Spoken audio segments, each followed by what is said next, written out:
매일 성경 묵상.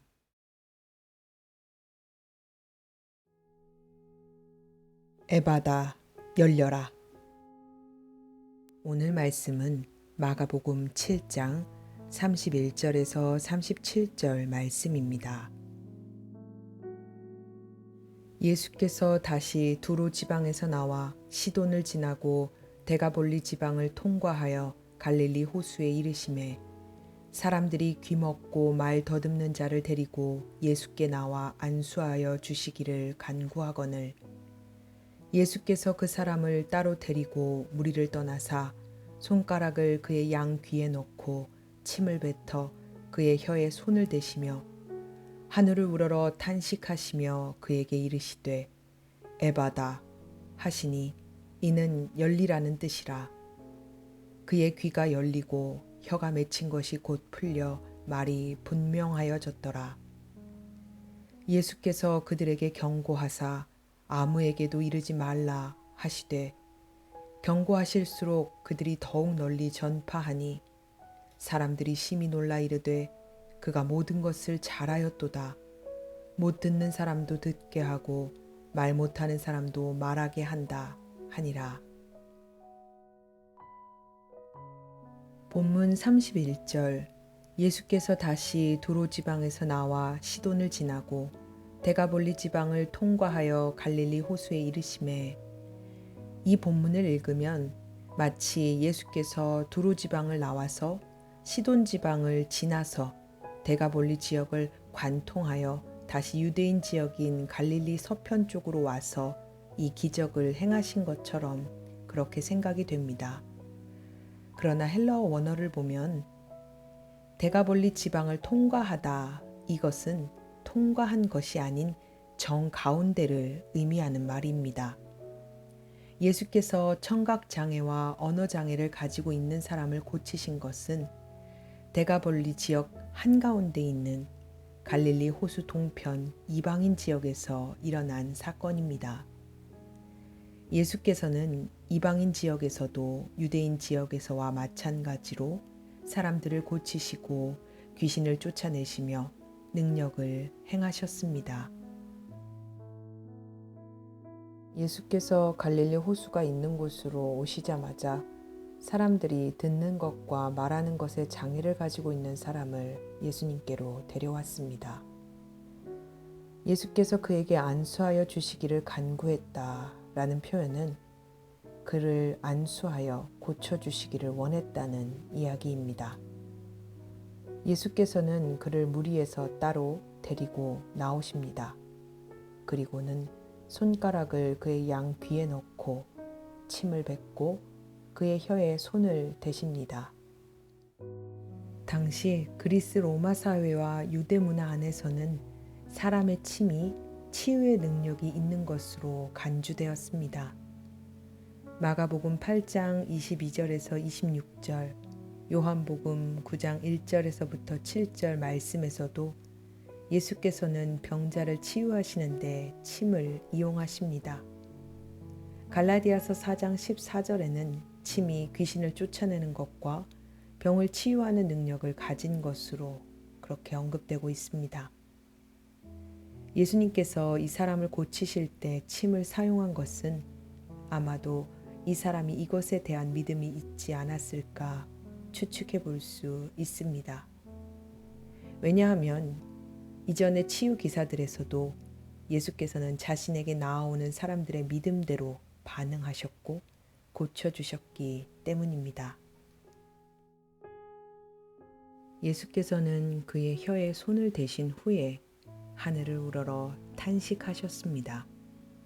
이것은 예수께서 이 사람의 치유를 위해 기도하셨고 이 사람에 대해서 깊은 연민과 긍휼의 마음을 가지고 계셨음을 보여줍니다. 예수께서 에바다 라고 말씀하시자마자 이 사람은 즉시로 모든 장애가 사라지고 말을 분명히 하게 되었습니다.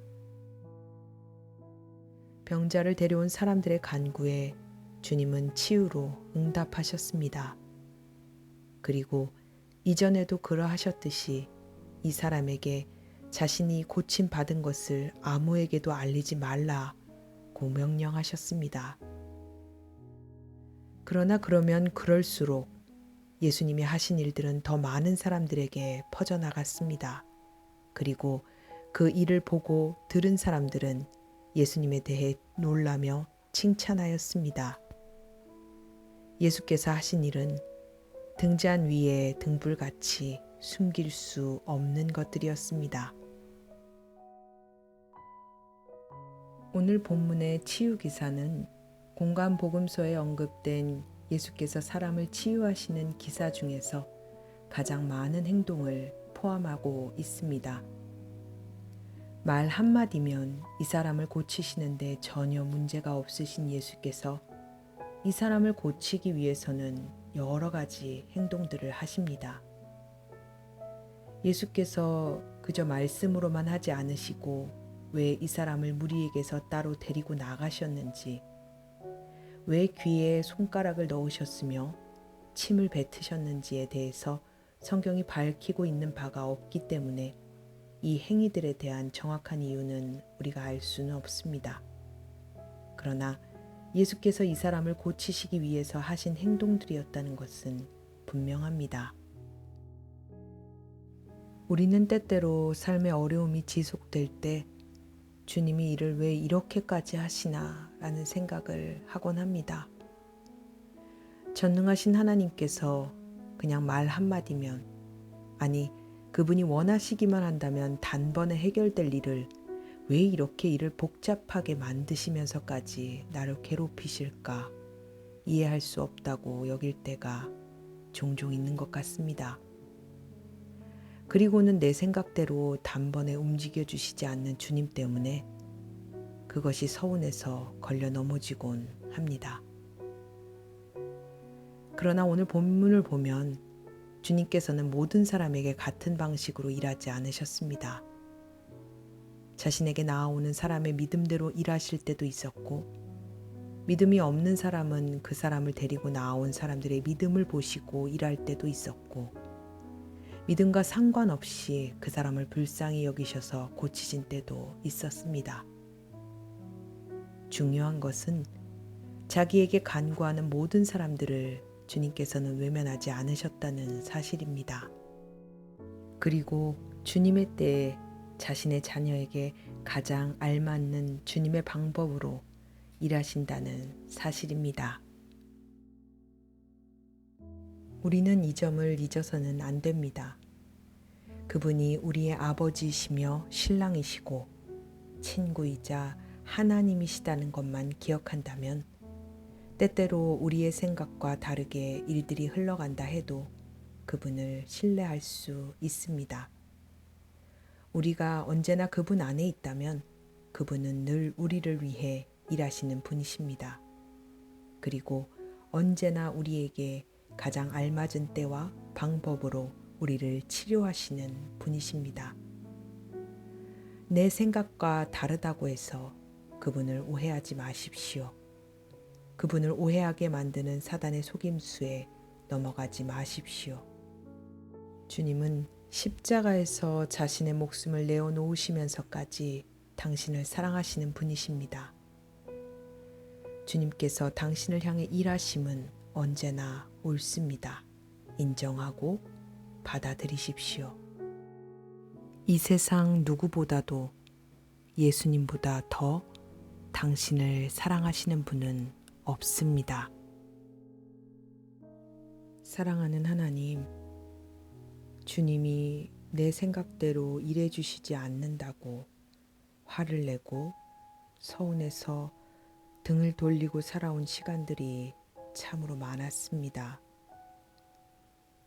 나를 향하신 주님의 사랑과 섭리를 신뢰하지 못하고 주님 앞에서 내 방식이 옳다고, 내 생각이 옳다고 고집부리며 그렇게 살았습니다.